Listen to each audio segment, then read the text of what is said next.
بسم اللہ الرحمن الرحیم۔ السلام علیکم، welcome to my YouTube channel novel reader صاحب۔ میں آیت فاطمہ۔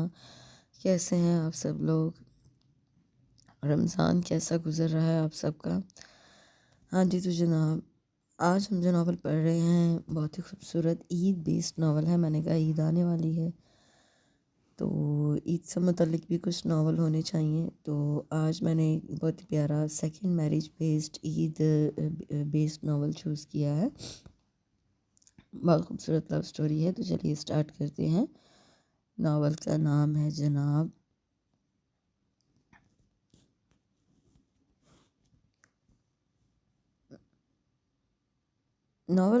جناب محبت کا اثر ہوگا، اور یہ ہے شاہین سجاد کا بہت ہی خوبصورت عید بیسڈ ناول ہے۔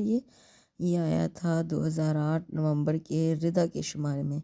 تو چلیے اسٹارٹ کرتے ہیں۔ یہ دیکھیں بہت ہی خوبصورت ٹائٹل سا، اس پہ چاند بھی بنایا ہوا ہے، عید بیسڈ ہے یہ۔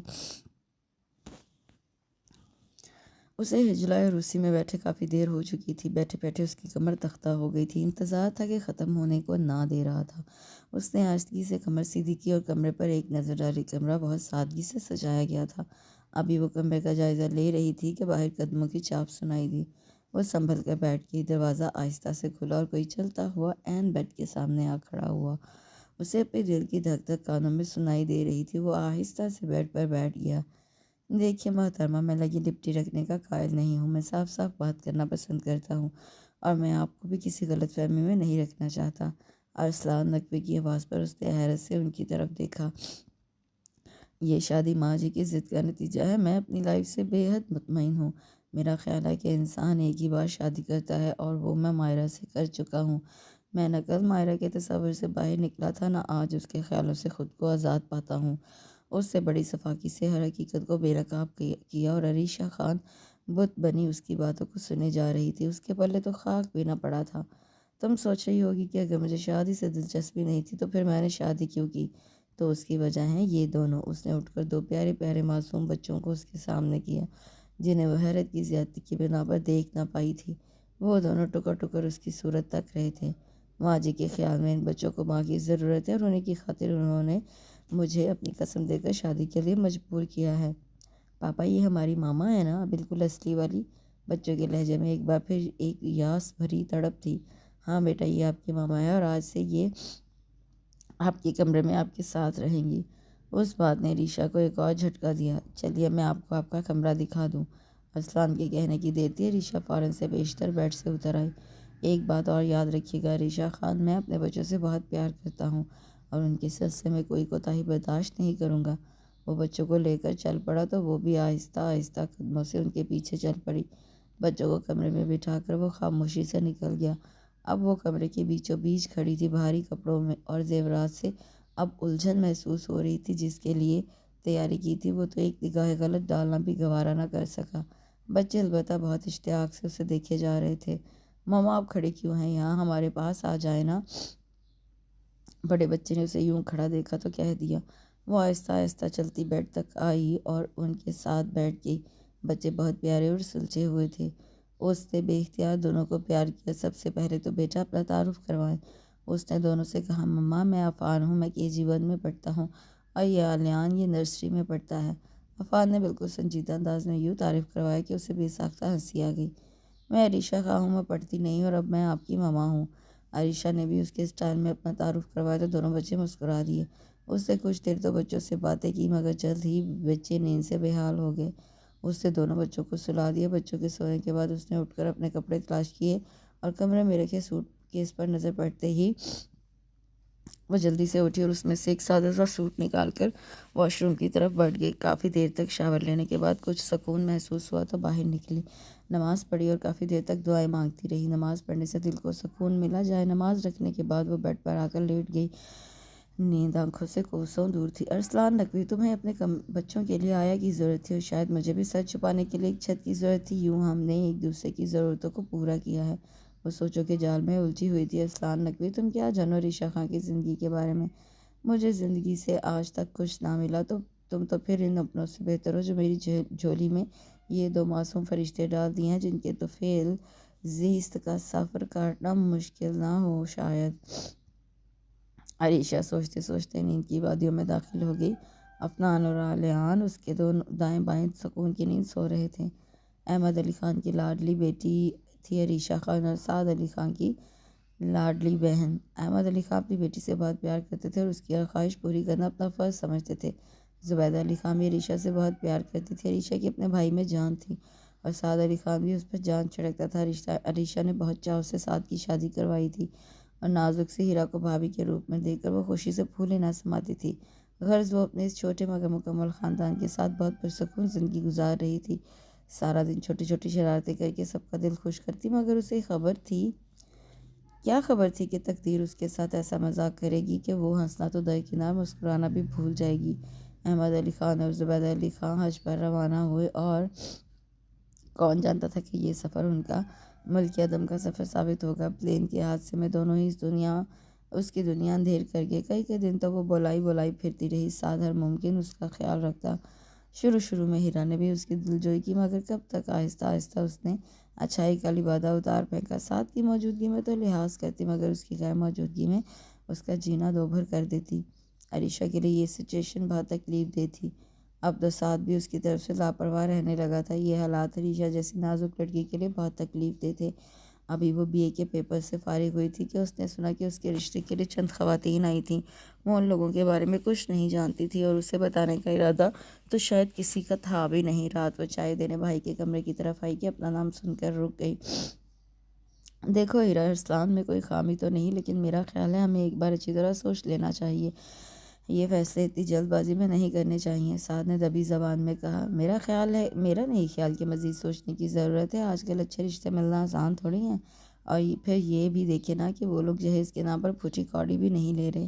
ایسے وقت میں جب لوگ لاکھوں کا جہیز مانگ رہے ہیں، ایسا رشتہ ملنا غیبی امداد ہے۔ اور یوں بھی کون سا ابو جی عریشہ کے لیے لاکھوں چھوڑ گئے ہیں؟ اب اس تنخواہ میں ہم گھر چلائیں یا لاکھوں کا جہیز بنائیں؟ بس اب آپ مزید سوچنے میں وقت ضائع مت کر انہیں فائنل ڈیٹ دے دیں۔ ہیرا نے انہیں قائل کرنے کی کوشش کی اور وہ بھی قائل ہو گئے۔ عریشہ تھکے قدموں سے واپس اپنے کمرے میں چلی آئی۔ اس کی زندگی کا فیصلہ اور اسے پوچھنے کی زحمت بھی کسی نے نہیں کی۔ وہ ماں باپ کو یاد کر کے رو پڑی۔ اپنے ماں جائے کی بے حسی اسے رلائے دے رہی تھی۔ پھر اس نے خود کو حالات کے رحم و کرم پر چھوڑ دیا اور حالات اسے آج ارسلان نقوی کے در پر لے آئے تھے، جہاں اگرچہ ارسلان نقوی نے اسے دل سے خوش آمدید نہیں کہا، مگر بچوں نے اس کی آمد پر بہت خوشی کا اظہار کیا تھا، اور اس کے لیے یہی بہت تھا کہ اس بے مہر دنیا میں کوئی تو اس کی ذات سے خوشی محسوس کر رہا ہے، چاہے وہ یہ دو معصوم بچے ہی ہوں۔ السلام علیکم، ارسلان نے ڈائننگ روم میں قدم رکھتے ہی سلام کیا۔ وعلیکم السلام، ماں جی نے سلام کا جواب دیا۔ گڈ مارننگ پاپا۔ افنان اور علیان لپک کر ان کی طرف آئے۔ انہوں نے بھی دونوں کو اپنی باہوں میں اٹھا لیا اور دونوں کو پیار کیا۔ کرسی پر بیٹھتے ہی اس نے ایک چٹتی نگاہ عریشہ پر ڈالی، جو سر جھکائے بیٹھی تھی۔ کہیں سے بھی تو نہیں لگتا تھا کہ وہ نئی نویلی دلہن ہے۔ تم کہیں جا رہے ہو؟ ماں نے اسے یوں تیار دیکھا تو پوچھ بیٹھی۔ جی ماں جی، میں روزانہ اس وقت آفس جاتا ہوں اور آج اتوار کا دن بھی نہیں ہے غالباً، اس نے جتاتے ہوئے انداز میں کہا۔ مگر بیٹا، اگر آج تم آفس نہیں جاؤ گی تو کیا فرق پڑ جائے گا؟ سوری ماں جی، آپ جانتے ہیں میں بلا وجہ آفس سے چھٹی نہیں کرتا۔ اس کا انداز دو ٹوک تھا۔ مگر بیٹا تم آج تو کم از کم رک جاتے، ماں نے دھیمے سے لہجے میں اصرار کیا۔ پلیز ماں جی، انف از انف، میں نے آپ کے اصرار پر یہ سب کیا ہے، مگر اس سے زیادہ کی امید مجھ سے مت رکھیے گا، بڑے تلخ انداز میں کہتے ہوئے اٹھے اور ناشتہ کیے بغیر چلے گئے۔ ماں جی تعصب سے دیکھتی رہ گئی اور ایک گہری سانس لے کر عریشہ کی جانب دیکھا، جو اس سارے قصے سے خود کو یکسر لا تعلق بنائے ہوئے تھی۔ تم مائنڈ مت کرنا بیٹا، وہ ابھی ذہنی طور پر اس تبدیلی کو قبول نہیں کر پا رہا۔ مجھے امید ہے وہ زیادہ دن تم سے منہ نہیں موڑ سکے گا۔ ماں جی نے عریشہ سے زیادہ شاید خود کو تسلی دی۔ عریشہ کے لبوں پر پھیکی سی مسکراہٹ آ گئی۔ ماما، آج ہم اسکول نہیں جائیں گے، افنان اور عالیہ نے اس کے گلے میں بانہیں ڈالتے ہوئے کہا۔ اس نے بے ساختہ دونوں کو پیار کیا۔ ارے وہ کیوں بھائی؟ آج ہم صرف آپ کو کمپنی دیں گے، آپ سے ڈھیر ساری باتیں کریں گے، آپ کو اپنے ٹوائز دکھائیں گے تاکہ آپ بور نہ ہوں، افنان نے بڑے سنجیدہ انداز میں کہا۔ تو عریشہ ہنسی۔ جس کو احساس کرنا چاہیے اسے کوئی پرواہ نہیں، اور یہ بچے کتنا خیال کر رہے ہیں میرا۔ اور ماما، میں بھی آپ کو اپنا بھالو دکھاؤں گا۔ عالیان بھلا کیوں پیچھے رہتا؟ واہ بھائی، تم لوگوں کے پاس تو اتنے ڈھیر سارے کھلونے، اور یہ علی کا بھالو تو بالکل علی کے جیسا ہے، اس نے پیار سے عالیان کے گال پر چٹکی لیتے ہوئے کہا۔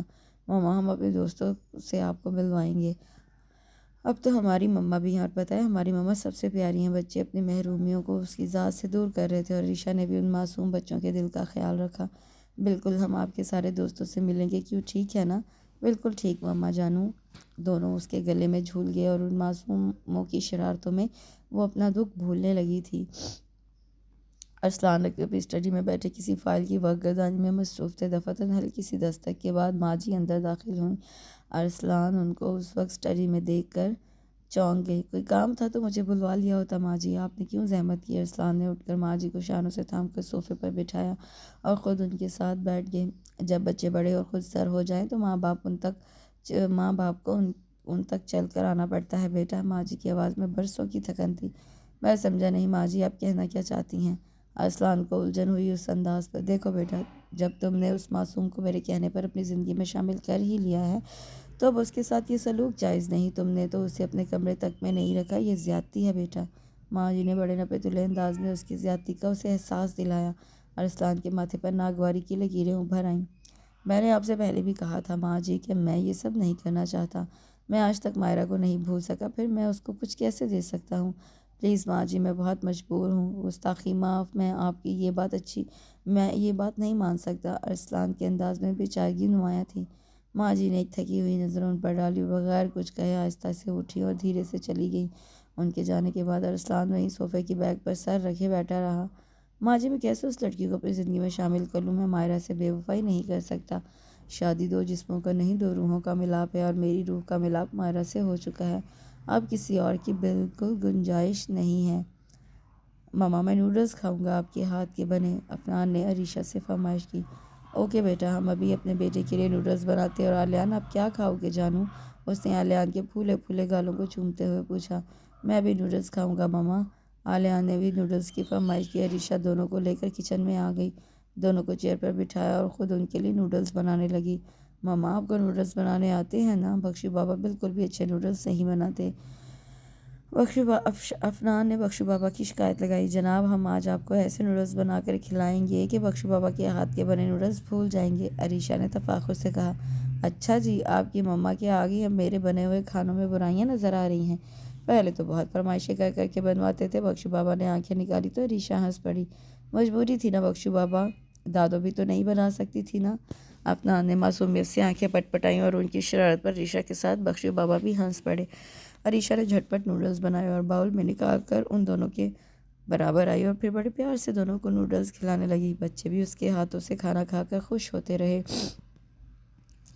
عریشہ ارسلان نقوی کے کمرے کی صفائی کر رہی تھی۔ وہ ان کی غیر موجودگی میں آ کر کمرے کی صفائی کر دیتی تھی۔ آج بھی صفائی کرنے کے بعد اس نے ارسلان نقوی کی وارڈروب کو درست کیا، ہر چیز اپنے ٹھکانے پر رکھی اور پھر دفعہ نظر بیڈ سائڈ ٹیبل پر پڑی جہاں ارسلان نقوی اور مائرہ نقوی کی تصویر رکھی تھی۔ تصویر میں مائرہ نقوی دلہن بنی ہوئی تھی اور ارسلان ان کی طرف دیکھ کر مسکرا رہا تھا۔ عریشہ کو بے ساختہ مائرہ سے جلن محسوس ہونے لگی۔ ابھی وہ تصویر رکھ بھی نہ پائی تھی کہ دھاڑ سے کمرے کا دروازہ کھلا اور ارسلان نقوی تیزی سے کمرے میں داخل ہوئے۔ تصویر اس کے ہاتھ سے گرتے گرتے بچی۔ تم یہاں کیا کر رہی ہو؟ اسے اپنے کمرے میں دیکھ کر ارسلان کی تیوریوں پر بل پڑے۔ میں یہاں کی صفائی کر رہی تھی۔ عریشہ کو تو سانس سینے میں اٹکنے لگا تھا۔ اسے توقع نہیں تھی کہ وہ بے وقت گھر آ جائیں گے۔ میں نے آپ سے شاید پہلے بھی کہا تھا کہ میں اپنے کمرے میں کسی کی مداخلت برداشت نہیں کرتا۔ صفائی کے لیے میں نے ملازمہ رکھی ہوئی ہے، پھر آپ کو زحمت کرنے کی ضرورت کیوں پیش آئی؟ شاید آپ ان خدمت گزاریوں سے میرا دل جیتنے کی کوشش کر رہی ہیں۔ اس کا لہجہ اہانت آمیز تھا۔ مارے بے بسی کے اس کی آنکھوں میں آنسو آ گئے۔ Now you can go، اور آئندہ آپ کو یہاں آنے کی ضرورت نہیں۔ Do you understand؟ اس نے سخت لہجے میں وارن کرتے ہوئے کہا اور عریشہ اتنی تیزی سے باہر نکلی گویا ایک پل کو رکی تو جل کر راکھ ہو جائے گی۔ اپنے کمرے میں آ کر وہ بیڈ پر بیٹھ گئی۔ رہ رہ کر ارسلان کا اہانت آمیز لہجہ دل میں چھید کیے جا رہا تھا۔ کیا قصور ہے میرا ارسلان جو آپ مجھ سے یہ سلوک کر رہے ہو؟ میں اپنی مرضی سے تو آپ کی زندگی میں شامل نہیں ہوئی۔ جس طرح آپ نے ماں جی کے مجبور کرنے پر شادی کی، اس طرح میں بھی اپنے بھائی کے آگے مجبور تھی۔ پھر آپ مجھ سے کس جنم کا بدلہ لے رہے ہیں؟ وہ سوچے جا رہی تھی اور روئے جا رہی تھی۔ ماں جی نے ارسلان کو اپنے کمرے میں بلایا تھا۔ وہ چینج کر کے ان کے کمرے میں چلا آیا۔ السلام علیکم ماں جی، آپ نے یاد کیا تھا، خیریت تو ہے نا؟ ارسلان نے ایک ہی سانس میں کئی سوال کر ڈالے۔ دھیرج بیٹا، آرام سے بیٹھ کر میری بات سنو۔ ماں جی نے بیڈ پر اس کے لیے جگہ بنائی۔ ارسلان ان کے پاس بیٹھ گیا۔ دیکھو بیٹے، میں کل عمرے کے لیے جا رہی ہوں اور ارادہ یہی ہے کہ حج کر کے ہی واپس آؤں گی۔ ماں جی نے بات کی تمہید باندھی۔ جی ماں جی، میں جانتا ہوں یہ سب۔ بیٹا، میں چاہتی ہوں میری غیر موجودگی میں تم گھر پر توجہ دیا کرو۔ یہ ٹھیک ہے کہ تم اس شادی کے لیے ذہنی طور پر تیار نہیں تھے، مگر بیٹا تم یہ بھی تو دیکھو کہ عریشہ نے کس خوبی سے تمہارے بچوں کو سنبھالا ہوا ہے۔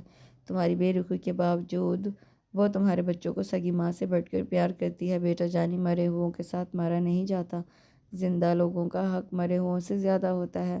ماں جی دھیرے دھیرے اسے سمجھا رہی تھی اور ارسلان نقوی کے ماتھے کی شکن میں اضافہ ہو رہا تھا۔ آپ اپنی بات کہہ چکی ماں جی، یا کچھ اور کہنا باقی ہے؟ ارسلان کا لہجہ گرچہ دھیما تھا مگر انداز بہت سخت اور دو ٹوک تھا۔ ٹھیک ہے بیٹا، تمہاری مرضی، بچے بڑے ہو جائیں تو ماں باپ صرف سمجھا سکتے ہیں، زبردستی تو نہیں کر سکتے۔ ماں جی کے اندر دکھ ہی دکھ جمع ہو رہا تھا۔ اوکے ماں جی، آپ آرام کریں، مجھے کچھ کام کرنا ہے۔ ارسلان ان سے اجازت لے کر اپنے کمرے میں چلا گیا اور ماں جی کچھ دیر تو بیٹھی کچھ سوچتی رہیں اور پھر دھیرے سے اٹھی اور عریشہ کے کمرے کی طرف چل دیں۔ ہلکی سی دستک کے بعد ماں جی نے دروازہ کھولا تو عریشہ ماں جی کو دیکھ کر چونک اٹھی اور فوراً اپنی جگہ سے اٹھی۔ دونوں بچے سو رہے تھے۔ عریشہ نے ماں جی کا ہاتھ پکڑا اور انہیں بیڈ پر آرام سے بٹھا دیا، خود نیچے قالین پر ان کے قدموں میں بیٹھ گئی اور سر ان کے گھٹنوں پر رکھ دیا۔ آپ نے مجھے بلوا لیا ہوتا ماں جی، عریشہ نے ماں جی کو عقیدت بھری نظروں سے دیکھتے ہوئے کہا۔ اسے ماں جی میں اپنی ماں کا عکس دکھائی دیتا تھا۔ وہ تھیں بھی تو بہت شفیق اور پیار کرنے والی۔ ماں جی نے پیار سے اس کے بالوں میں ہاتھ پھیرا اور کچھ دیر تک کچھ سوچتی رہی اور پھر گفتگو کا آغاز کیا۔ عریشہ بیٹا، میں تم سے بہت شرمندہ ہوں۔ میرا خیال تھا ارسلان وقتی طور پر شادی سے انکاری ہے، بعد میں تمہیں دیکھے گا تو خود بخود تمہاری طرف مائل ہو جائے گا، مگر بیٹا میرا خیال غلط ثابت ہوا، میں تم سے شرمندہ ہوں۔ ماں جی کی ندامت بھری آواز پر عریشہ تڑپ اٹھی۔ ماں جی میں تو اسے اپنی ماں کا عکس دکھائی دیتا تھا، پھر بھلا وہ اپنی ماں کو کیوں کر شرمندہ ہونے دیتی؟ نہیں ماں جی، ایسا نہ کہیں، میرے لیے آپ کی اور افنان اور علیان کی محبت ہی کافی ہے۔ بہت زیادہ کی ہوس مجھے کبھی نہیں رہی۔ اور ماں جی دکھ تو وہاں ہوتا ہے جہاں آپ نے امیدیں باندھی ہوں، جہاں کوئی امید ہی نہ ہو وہاں دکھ کیسا؟ میں نے ان سے محبت کی طلب نہیں رکھی، اس لیے مجھے دکھ بھی نہیں ہوتا، اور پھر شاید وہ بھی اپنے رویے کے لیے حق بجانب ہیں۔ محبت زبردستی کا سودا تو نہیں ہوتا۔ وہ بڑے رسان سے ماں جی کو بہلا رہی تھی۔ میں تمہارے لیے دعا کروں گی بیٹا، اللہ پاک اس پاک جگہ کے طفیل ہی میری دعا کی قبولیت کے درجے تک پہنچا دے۔ انشاءاللہ بیٹا وہ تمہاری طرف ضرور لوٹے گا، اللہ کے ہاں دیر ہے اندھیر نہیں، وہ اپنے بندوں کو کبھی بھی ان کی برداشت سے زیادہ نہیں آزماتا۔ بیٹا جی، اگر وہ تمہاری طرف لوٹے تو اسے معاف کر دینا، تم اپنے ضعف کو بڑا رکھنا، کیونکہ عورت کا ضعف تو ہمیشہ بڑا رہتا ہے۔ عورت کا تو تعمیر ہی نرم مٹی سے بنا ہے، عورت کا تو خمیر ہی نرم مٹی سے بنا ہے۔ ماں جی نے پیار سے اسے ساتھ لگاتے ہوئے کہا۔ ایک بات ہے ماں جی، آپ اتنے سارے دنوں کے لیے جا رہی ہیں، ہم آپ کو بہت مس کریں گے۔ عریشہ نے ان کے کندھے پر سر رکھتے ہوئے پیار سے کہا۔ میں تم لوگوں سے دور کہاں جا رہی ہوں، تم لوگ میرے دل میں ہو اور میں وہاں تم سب لوگوں کے لیے ہی تو دعا کرتی رہوں گی۔ چلو اب سو جاؤ، رات بہت ہو گئی ہے۔ ماں جی نے اس کا ماتھا چوم کر اسے دعائیں دی اور اپنے کمرے کی طرف چل دی۔ ماں جی کے جانے سے گھر ایک دم سونا سونا لگنے لگا۔ عریشہ تو حقیقتاً بوکھلا کر رہ گئی تھی، کام بھی تو کرنے کو کچھ نہ تھا، ہر کام کو کرنے کے لیے نوکر موجود تھے۔ بچے اسکول چلے جاتے تھے، وہ گھر میں بلائی پھرتی۔ آج اس نے سوچا کیوں نہ بوریت دور کرنے کے لیے کوئی کتاب ہی پڑھ لی جائے، تو اس نے اسٹڈی روم کا رخ کیا۔ اندر آ کر بکس کا جائزہ لیا تو سحر زدہ رہ گئی، چاروں طرف بکس ہی بکس تھی۔ اس نے مختلف ریکس کا جائزہ لیا اور خوشگوار حیرت میں گھر گئی۔ ارسلان جیسے خشک مزاج بندے سے اس کو اتنے اچھے ادبی ذوق کی توقع نہیں تھی۔ کتابوں کی دیوانی عریشہ کا یہاں سے جانے کو دل ہی نہ چاہا۔ اس نے فیض احمد فیض کی کتاب اٹھائی اور وہیں صوفے پر ٹانگیں پسا کر پڑھنے بیٹھ گئی، اور پڑھتے پڑھتے کب وہ نیل کی وادی میں داخل ہوئی اسے بالکل خبر نہ ہوئی۔ ارسلان اسٹڈی روم کا دروازہ کھول کر اندر آیا تو وہیں بت بنا رہ گیا۔ وہ بڑے مزے سے صوفے پر سو رہی تھی، ایک ہاتھ نیچے لٹک رہا تھا، کتاب سینے پر دھری تھی اور وہ مزے سے محو استراحت تھی۔ ایک لمحے کو تو ارسلان کا دل بڑی زور سے دھڑکا۔ سوتے ہوئے وہ بہت معصوم لگ رہی تھی اور اس کے چہرے پر سوتے میں ہلکی مسکراہٹ نے اسے مزید خوبصورتی دے دی تھی۔ چند لمحوں کے لیے وہ وہاں کھڑا ایک ٹک اسے دیکھتا رہا اور پھر کوئی آواز کیے بنا کمرے سے نکلتا چلا گیا۔ محبت کا اثر ہوگا، غلط فہمی میں مت رہنا، وہ بدلے گا چلن، اپنا غلط فہمی میں مت رہنا۔ آپ کہتے ہیں ماں جی وہ میری طرف لوٹ آئے گا، مگر مجھے ایسا نہیں لگتا کہ وہ کبھی بھی میری طرف دیکھے گا۔ میں نے تو آپ سے کہہ دیا کہ مجھے ان کی بیگانگی دکھ نہیں دیتی، کیونکہ میں نے ان سے کوئی توقع نہیں رکھی۔ میں نے سچ ہی تو کہا تھا، کیونکہ میں نے واقعی ایسی کوئی توقع نہیں رکھی۔ مگر ماں جی میں کیا کروں، میرا دل ساری احتیاطیں بالائے طاق رکھ کر اس سنگ دل شخص کی طرف مائل ہو چکا ہے۔ وہ میری طلب نہیں تھا ماں جی، مگر وہ شخص کب میرے دل کی طلب بنا، مجھے خبر نہ ہوئی۔ وہ دل ہی دل میں ماں جی سے مخاطب تھی۔ ابھی وہ سوچو کہ اس سفر میں جانے کہاں تک پہنچتی کہ دفتن دھڑم کی آواز آئی اور پھر ایک چیخ بلند ہوئی اور وہ حواس باختہ سی باہر کو دوڑی اور حق تک رہ گئی۔ افنان سیڑھیوں کے پاس خون میں لت پت پڑا تھا۔ اسی اسنا میں ارسلان افنان تک پہنچ چکا تھا اور دونوں ہاتھوں میں اسے اٹھائے گاڑی کی طرف دوڑا اور عریشہ بھی شوق سے نکلی اور تیر کی طرح ان کی طرف دوڑی اور ان کے ساتھ گاڑی میں جا بیٹھی۔ عریشہ نے افنان کو ارسلان کی گود سے لے لیا اور وہ ہارن پیچھے گاڑی کو تیزی سے اسپتال کی طرف دوڑا رہا تھا۔ اسپتال پہنچ کر وہ تیزی سے گاڑی سے نکلا اور افنان کو بازوں میں اٹھا کر دوڑتا ہوا ایمرجنسی تک پہنچا۔ ایمرجنسی میں موجود ڈاکٹر فوراً اس کی طرف متوجہ ہوئے اور تاخیر کیے بنا اسے فوراً آپریشن تھیٹر میں منتقل کر دیا گیا۔ ارسلان بڑی بے قراری سے باہر گیلری میں ٹہل رہا تھا۔ اس کی نظریں مسلسل آپریشن تھیٹر کی طرف لگی ہوئی تھیں، جبکہ عریشہ بینچ پر بیٹھی زاروں کی طرح رو رہی تھی۔ اس کی آنکھیں بند تھیں اور ہونٹ ہل رہے تھے۔ وہ زیر لب پرانی آیات کا ورد کر رہی تھی۔ دل سوکھے پتے کی طرح کانپ رہا تھا۔ ارسلان چلتے چلتے ایک نظر اس پر بھی ڈال دیتا۔ 1 گھنٹے کے صبر آزما انتظار کے بعد آپریشن روم کا دروازہ کھلا اور ڈاکٹر عارف باہر نکلے۔ ارسلان بڑی بے قراری سے ان کی طرف بڑھا۔ میرا بیٹا کیسا ہے ڈاکٹر؟ اس کے لہجے میں بے چینی اور اندیشے تھے۔ He is out of danger now, تھوڑی دیر میں اسے روم میں شفٹ کر دیا جائے گا، ڈاکٹر عارف نے پیشہ ورانہ انداز میں تسلی دی تو ارسلان کی جان میں جان آئی۔ عریشہ نے بے ساختہ اللہ کا شکر ادا کیا۔ تھوڑی دیر بعد افنان کو روم میں شفٹ کر دیا گیا۔ عریشہ اس کے سرہانے بیٹھی اسے بار بار چوم رہی تھی، کبھی اس کے ہاتھوں کو چومتی، کبھی ماتھے پر پیار کرتی، ساتھ ساتھ روئے بھی جا رہی تھی۔ ارسلان خاموشی سے یہ منظر دیکھ رہا تھا۔ افنان سے اس کا رونا برداشت نہیں ہوا۔ ماما پلیز بس کریں نا، دیکھیے میں بالکل ٹھیک ہوں، آپ کے رونے سے مجھے تکلیف ہو رہی ہے۔ 7 سال افنان اسے چپ کر رہا تھا، اپنی عمر سے بڑا لگ رہا تھا۔ ارسلان کو اس پر بے ساختہ پیار آیا۔ آج سے تمہارا کھیلنا کودنا اور بھاگنا دوڑنا بالکل بند، اور کرکٹ تو بالکل نہیں کھیلو گے، سائیکل بھی نہیں چلاؤ گے۔ عریشہ نے فوراً روب بھرے انداز میں احکامات جاری کیے۔ افنان منہ بسور کر رہ گیا۔ ارسلان بھی منہ پھیر کر مسکرا دیا۔ افنان کو گھر لانے کے بعد تو عریشہ گویا اس کی پٹی سے لگ کر بیٹھ گئی۔ وہ اس کے لیے خود پرہیزی کھانا بناتی اور اپنے ہاتھ سے کھلاتی۔ افنان بھی اسے اپنے پاس سے ہٹنے نہیں دیتا، کبھی نوڈلز کی فرمائش کرتا تو کبھی کسٹرڈ کی، اور عریشہ فوراً اس کی فرمائش پر مطلوبہ چیزیں تیار کر کے لاتی۔ ارسلان خاموشی سے اس کا جائزہ لے رہا تھا۔ اب تو اس کا دل بھی کچھ کچھ پگھل رہا تھا، مگر ابھی وہ کوئی فیصلہ نہیں کر پا رہا تھا۔ ایک طرف ماہرہ تھی جو دنیا میں نہ ہوتے ہوئے بھی اس کے دل و نظر میں تھی، اور دوسری طرف عریشہ تھی جو چلتی پھرتی اس کے سامنے تھی، مگر شاید ابھی دل تک مکمل رسائی حاصل نہیں کر پائی تھی۔ تاہم بچوں کے لیے اس کا پیار دیکھ کر ارسلان بھی متاثر ہوا تھا۔ اس کے دل میں نرم گوشہ پیدا ہونا شروع ہو گیا تھا، مگر شاید ابھی وقت نہیں آیا تھا کہ وہ پورے طور پر اس کو تسلیم کرتا۔ ارسلان تیز رفتاری سے گاڑی دوڑاتے ہوئے گھر پہنچنے کی کوشش کر رہا تھا، مگر خراب موسم اس کی ہر کوشش کو ناکام بنا رہا تھا۔ تیز ہواؤں کے ساتھ موسلادھار بارش نے حقیقتاً اس کے ہوش اڑا دیے تھے۔ آج وہ بہت لیٹ ہو گیا تھا۔ زواج جو اس کا کافی پرانا دوست تھا اور وہ دونوں ملے بھی بہت عرصے بعد تھے، اس کے ساتھ باتوں میں وقت گزرنے کا پتہ بھی نہ چلا، اور اب اسے اپنی غلطی کا اندازہ ہو رہا تھا۔ موبائل فون بھی کام نہیں کر رہا تھا۔ اسے عریشہ اور بچوں کی بھی فکر لاحق تھی۔ 20 منٹ کا راستہ بمشکل تمام 40 منٹ میں طے کر کے وہ گھر پہنچا تو پورا گھر اندھیرے میں ڈوبا ہوا تھا۔ آندھی کے ساتھ علاقے کی بجلی بھی چلی گئی تھی۔ چوکیدار بارش کی وجہ سے گیٹ کے ساتھ بنے کمرے میں دبک کر بیٹھا ہوا تھا۔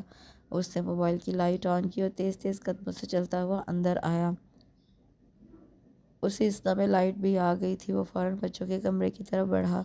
کمرے میں پہنچا تو دیکھا کہ دونوں بچے بے خبر سو رہے ہیں، اور عریشہ گھٹنوں میں سر دیے بری طرح رونے میں مصروف تھی۔ اسے دیکھا تو تیر کی طرح اٹھی اور چھوٹے بچے کی طرح اس کے سینے سے آ لگی اور دھواں دھار رونا شروع کر دیا۔ ارسلان اس ناگہانی کے لیے بالکل تیار نہ تھا۔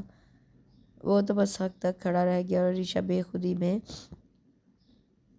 اس کے سینے سے چمٹی روئے جا رہی تھی۔ اس نے دھیرے سے اس کی پشت کو تھپکا۔ ٹیک اٹ ایزی عریشہ، دیکھو سب ٹھیک ہے، میں آ گیا ہوں نا، پلیز عریشہ کنٹرول یور سیلف۔ وہ دھیرے دھیرے اسے تسلی دے رہا تھا، مگر وہ جو خود کو بمشکل سنبھالے ہوئے تھی، اس کو دیکھ کر ساری ہمت ہار گئی اور بکھر گئی۔ ابھی وہ اسے خود سے الگ کرنا چاہتا تھا کہ وہ اس کی باہوں میں بے ہوش ہو کر جھول گئی۔ اس نئی افتاد نے اس کے رہسے اوسان بھی خطا کر دیے۔ ارسلان نے آہستگی سے اسے بازوں میں اٹھا کر بیڈ پر لٹایا اور اسے ہوش میں لانے کے جتن کرنے لگا۔ پھر ڈاکٹر حسن کو کال کر دی۔ ڈاکٹر حسن 15 منٹ میں پہنچ گئے۔ کچھ دیر اس کا چیک اپ کیا۔ پریشان ہونے کی ضرورت نہیں ارسلان، یہ خوف کے باعث بے ہوش ہو گئی ہیں، میں نے سکون کا انجیکشن لگا دیا ہے، کچھ دیر بعد ہوش میں آ جائیں گی۔ حسن نے ارسلان کو تسلی دی۔ حسن ان کا فیملی ڈاکٹر بھی تھا اور ارسلان کا دوست بھی۔ اس کے جانے کے بعد وہ وہیں صوفے پر بیٹھ کر اس کے ہوش میں آنے کا انتظار کرنے لگا۔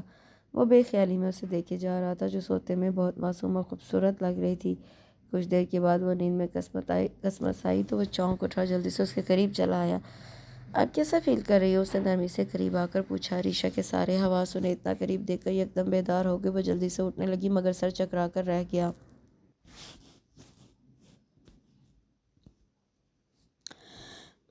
لیٹی رہو، ابھی تمہاری طبیعت پوری طرح سنبھلی نہیں، میں دودھ لے کر آتا ہوں، پی کر سو جانا، ارسلان نے جاتے جاتے کہا، اور عریشہ پر تو ہے تو کہ پہاڑ ٹوٹ پڑے۔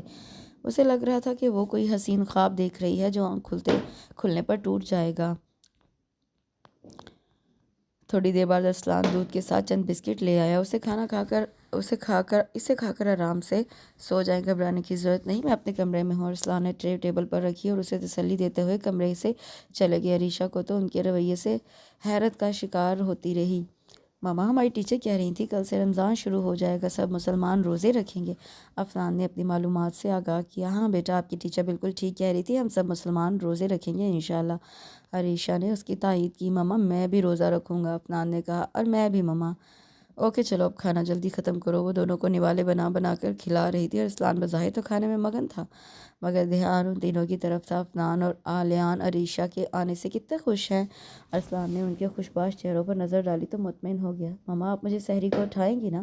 افنان نے پھر کہا۔ ہاں بیٹا، میں آپ کو سحری میں ضرور اٹھاؤں گی، بھائی میرا بیٹا روزہ جو رکھے گا۔ ماما میں بھی سحری کروں گا، آلیان نے پھر مداخلت کی۔ اوکے جانو، آپ بھی سحری ضرور کرنا۔ عریشہ نے پیار سے اس کی ناک دبائی اور نوالا اس کے منہ میں ڈال دیا۔ بس ماما میں اور نہیں کھاؤں گا، افنان نے مزید کھانے سے انکار کر دیا۔ اور میں بھی، آلیان نے بھی جھٹ کہا۔ چلو ٹھیک ہے، اب یہ دودھ جلدی سے ختم کرو۔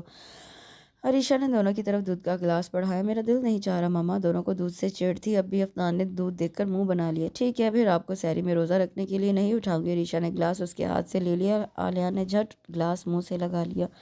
ارسلان نے وہ مشکل مسکراہٹ روکی۔ اوکے دے دے، میں بھی پی لیتا ہوں۔ افنان بھی مارے باندھے راضی ہو گیا اور عریشہ نے جھٹ گلاس اس کے لبوں سے لگا دیا۔ ارسلان اس کی صلاحیتوں کا قائل ہو گیا۔ وہ واقعی بچوں کے لیے سگی ماں سے بڑھ کر ثابت ہو رہی تھی۔ رمضان کا بابرکت مہینہ شروع ہو گیا تھا۔ وہ بڑی باقاعدگی سے روزے رکھ رہی تھی، ساتھ میں قرآن پاک کی تلاوت بھی خوب کرتی، شام کو افطاری کی تیاری بھی خوب کرتی۔ ارسلان افطاری کے لیے گھر آ جاتا، اب تو اسے گھر اچھا لگنے لگا تھا۔ دونوں بچے بھی بہت خوش تھے، اپنے تئیں تو وہ بھی روزے رکھ رہے تھے۔ یہ اور بات کہ عریشہ انہیں بہلا پھسلا کر دن میں کئی مرتبہ کچھ نہ کچھ کھلا دیتی۔ بچوں کی کھلکھلاہٹیں اور عریشہ کی مسکراہٹوں نے گھر کو ایک بار پھر گھر بنا دیا تھا۔ ارسلان کو اب گھر جانے کی جلدی ہوتی، ایک عجیب سا سکون محسوس ہونے لگا تھا، ورنہ مائرہ کے بعد تو اس کو گھر کاٹنے کو دوڑتا تھا۔ شاید عریشہ کی خاموش محبت اس کا دل جیت رہی تھی، مگر ابھی اقرار کا موسم نہیں آیا تھا۔ وہ ہی دل کے تقاضوں سے منہ موڑے ہوئے تھا۔ عریشہ نے سحری تیار کر لی اور ارسلان کا تیار کر رہی تھی۔ دونوں سحری اکٹھے کرتے تھے اور سحری عریشہ خود بناتی تھی۔ بخشو بابا کو اس نے یہ تکلیف دینا گوارا نہیں کی تھی۔ سحری کا وقت نکلا جا رہا تھا اور ارسلان کا ابھی تک کچھ پتہ نہ تھا۔ روزانہ تو وہ وقت سے پہلے اٹھ جاتا تھا۔ آخر جب سحری میں آدھا گھنٹہ رہ گیا تو عریشہ خود اسے بلانے چلی گئی۔ اس نے دروازے پر دستک دی مگر جواب نہ دارت۔ اس نے 2-3 بار دستک دی مگر جب کوئی جواب نہ ملا تو اس نے دھڑ سے دروازہ کھول دیا۔ دوسری طرف ارسلان دروازہ کھولنے آ رہا تھا۔ وہ جو تیزی سے اندر آئی، اپنا توازن برقرار نہ رکھ سکی اور ان سے ٹکرا گئی۔ اگر وہ بوقت ہاتھ بڑھا کر اسے تھام نہ لیتا تو وہ زمین بوس ہو چکی ہوتی۔ وہ اس سچویشن پر حواس باختہ سی ہو گئی۔ کچھ دیر تو وہ اس کے بازوؤں کے حلقے میں کھڑی رہی۔ ارسلان بھی چند لمحے کے لیے بت بنا کھڑا رہ گیا، پھر عریشہ کو ہی اپنی پوزیشن کا خیال آیا اور وہ تیر کی طرح اس کے بازوؤں سے نکلی۔ ارسلان بھی ہوش میں آ گیا۔ وہ میں آپ کو سحری کے لیے بلانے آئی تھی، وقت بہت کم رہ گیا تھا نا؟ وہ انگلیاں مروڑتی جھکے سر کے ساتھ وضاحت پیش کرتی۔ ارسلان نقوی کے دل کو چھو گئی۔ وہ دلچسپی سے اس کے سرخ چہرے کو دیکھتا رہا مگر جب وقت کا احساس ہوا تو تیزی سے باہر نکلا۔ عریشہ جھیمپی جھیمپی بیٹھی سحری کر رہی تھی، اب تو نوالے اس کے حلق سے اتر بھی نہیں رہے تھے۔ سوچ سوچ کر شرم آ رہی تھی کہ ارسلان بھی دزدیدہ نظروں سے اسے دیکھ کر رہ جاتا، تاہم خود کو مکمل طور پر لا تعلق پوز کر رہا تھا۔ رمضان کا مہینہ اپنی برکتوں اور رحمتوں سے نواز تھا، بڑی تیزی سے گزر رہا تھا۔ عید میں بہت کم دن رہ گئے تھے اور ابھی تک بچوں کے لیے شاپنگ بھی نہیں کی تھی۔ افطاری کے بعد ارسلان کچھ دیر تک اسٹڈی روم میں بیٹھ کر بکس پڑھتے تھے۔ عریشہ نے برتن وغیرہ سمیٹنے کے بعد ان کی اسٹڈی کا رخ کیا۔ دروازہ ہلکا سا ناک کرنے کے بعد وہ دھیرے سے اندر داخل ہو گئی۔ ارسلان نے چونک کر اس کی طرف دیکھا، کیونکہ عریشہ اس کی موجودگی میں کبھی اسٹڈی روم میں نہیں آتی تھی۔ وہ عید میں بہت کم دن رہ گئے ہیں اور آپ نے بچوں کے لیے کپڑے جوتے وغیرہ نہیں لیے۔ اگر آپ ٹائم نکال کر ان کے لیے شاپنگ کر لیں تو، اس نے جھکے ہوئے سر کے ساتھ دھیرے سے کہا۔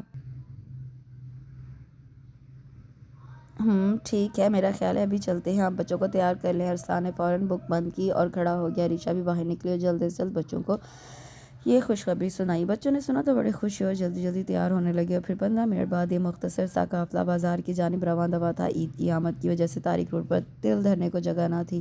ارسلان نے مناسب جگہ دیکھ کر گاڑی پارک کی اور تینوں کو لے کر مارکیٹ کی طرف چل دیا۔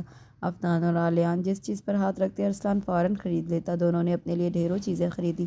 ارسلان نے نوٹ کیا کہ عریشہ کچھ بجھی بجھی سی تھی، اس سے خود کے لیے کچھ بھی نہیں لیا۔ ارسلان نے اپنے لیے بھی شاپنگ کی اور ان سب کی نظر بچا کر دو بہت خوبصورت سوٹ عریشہ کے لیے بھی پیک کروا لیے۔ عریشہ بچوں کی خوشی میں خوش ہو رہی تھی، مگر دل اندر سے بہت اداس ہو رہا تھا کہ کیا تھا اگر ارسلان اس سے بھی کہہ دیتا کہ تم بھی اپنے لیے کچھ پسند کر لو، مگر نہ جی، وہ بھلا کیوں کہتے؟ کون سا میں ان کے دل میں رہتی ہوں جو وہ میرے لیے بھی کچھ لے لیتے؟ اس کا دل بہت برا ہو رہا تھا۔ ماما، آپ نے اپنے لیے تو ابھی تک کچھ نہیں لیا۔ افنان کو اس کا خیال آیا کہ وہ اپنے لیے تو کچھ لے نہیں رہی ہوں۔ نہیں، رہنے دو، میرے پاس بہت سارے سوٹ نئے پڑے ہیں، اور پھر عید تو بچوں کی ہوتی ہے، اس نے مجھے دل سے کہا تو ارسلان مسکرا دیا۔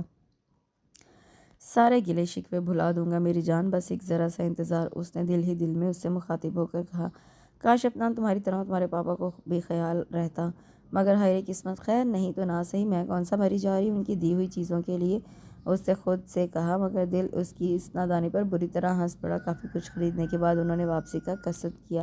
راستے میں بچوں نے آئس کریم کی فرمائش کی تو ارسلان نے سب کو آئس کریم بار سے آئس کریم کھلائی، اور یوں سب ہنستے مسکراتے رات گئے واپس لوٹے۔ ارسلان بستر پر لیٹا عریشہ کے بارے میں سوچ رہا تھا اور تصور میں اس سے مخاطب تھا۔ سوری یار، آج تم بہت ہرٹ ہوئی ہوگی، مگر فکر مت کرو، میں انشاءاللہ بہت جلد تمہیں منا لوں گا، مگر میں بہت خاص دن تمہیں منانا چاہتا ہوں، اور وہ خاص دن بہت جلد آنے والا ہے۔ میں تمہاری ساری شکایتیں، سارے گلے شکوے دور کروں گا۔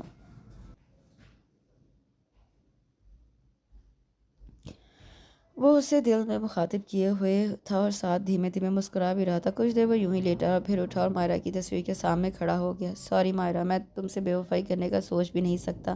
میں سمجھتا تھا کہ میں ساری عمر تمہاری یاد کے سہارے جی لوں گا، اور میں ایسا کر بھی لیتا اگر تم اپنی نشانیاں میرے پاس چھوڑ کر نہ جاتی۔ ان معصوموں کو تمہارے پاس سنبھالنے والا کوئی نہ تھا، اور عریشہ نے جس طرح بے لوث ہو کر باوجود میری بے رخی کے ان کو پیار سے سمیٹا ہے تو میں دل سے قائل ہو گیا ہوں، اور اپنے رویوں پر شدید ندامت محسوس کر رہا ہوں۔ وہ تصویر سے مخاطب تھا اور آہستہ آہستہ اپنے دل کی تہیں کھول رہا تھا۔ میں آج بھی تم سے بہت پیار کرتا ہوں مائرہ ڈیئر، مگر یہ بھی جانتا ہوں کہ تم میرا گزرا ہوا کل تھی اور عریشہ میرا آج ہے، اور میں حقیقت پسندی سے کام لیتے ہوئے اپنے آج کو تھام لینا چاہتا ہوں، قبل اس کے کہ مجھے پچھتانا پڑے۔ میں آگے بڑھ کر اس عظیم لڑکی کا ہاتھ تھام لینا چاہتا ہوں۔ شاید میں تنہا چلتے چلتے تھک گیا ہوں، مجھے اور میرے بچوں کو عریشہ کی ضرورت ہے، اور میں چاہتا ہوں کہ وہ لڑکی جو محبتوں کے لیے ترسی ہوئی ہے، میں اس کے دامن کو مزید خالی نہیں رکھنا چاہتا، میں اسے اپنی محبت کا مان اور اعتبار دینا چاہتا ہوں۔ آئی ایم سوری مائرہ، مگر شاید یہی دانش مندی ہے۔ اس نے دھیرے سے اپنے لب تصویر پر رکھ دیے اور دو آنسو ٹوٹ کر تصویر پر گر پڑے۔ پھر اس نے نہایت احتیاط سے تصویر کو اپنی دراز میں رکھ کر لاک کر دیا اور خود بستر پر دراز ہو گیا۔ مائرہ، تم کتنی خوش نصیب ہو جو نہ ہوتے ہوئے بھی ہر جگہ موجود ہو، اور میں کتنی بد نصیب ہوں جو منظر پر ہوتے ہوئے بھی اوجھل ہوں۔ یہ سب قسمت کے کھیل ہیں، کچھ لوگ زندہ ہوتے ہوئے بھی پس منظر میں چلے جاتے ہیں، اور کچھ لوگ مر کر بھی دلوں میں زندہ رہتے ہیں، جیسے تم مائرہ۔ ہاں، تم مر کر بھی ارسلان کے دل میں زندہ ہو، اور میں سامنے ہوتے ہوئے بھی ان کی نظروں سے اوجھل ہوں۔ میں شاید کبھی ان کے دل تک رسائی نہیں پا سکوں گی۔ اے خدا، اگر ارسلان نقوی کے دل میں میری محبت نہیں ڈالنی تھی تو مجھے کیوں اسیر محبت کیا، کیوں میرے دل کے دروازے اس کے لیے کھولے؟ مجھے خبر بھی نہ ہوئی اور وہ پور میرے دل کے ہر ایوان میں داخل ہوتا چلا گیا۔ اے اللہ، تو بہت غفور و رحیم ہے، تو اپنے بندوں کی سنتا ہے۔ میرے مولا، تو میرے شوہر کا دل میری طرف موڑ دے، میں جو بوند بوند کو ترستی ہوں مجھے سیراب کر دے۔ میرا وجود جو کڑی دھوپ میں جلتا رہا ہے اسے محبت کی گھنی چھاؤں دے دے میرے مولا۔ عریشہ اپنے رب سے مناجات میں مصروف تھی، اور وہ رب تو اپنے بندوں کی سے 70 ماؤں سے بڑھ کر پیار کرتا ہے، پھر یہ کیسے ممکن ہے کہ بندہ اس کے فضل کا طلبگار ہو اور وہ رحیم و کریم ذات اپنے بندے کو مایوس کر دے۔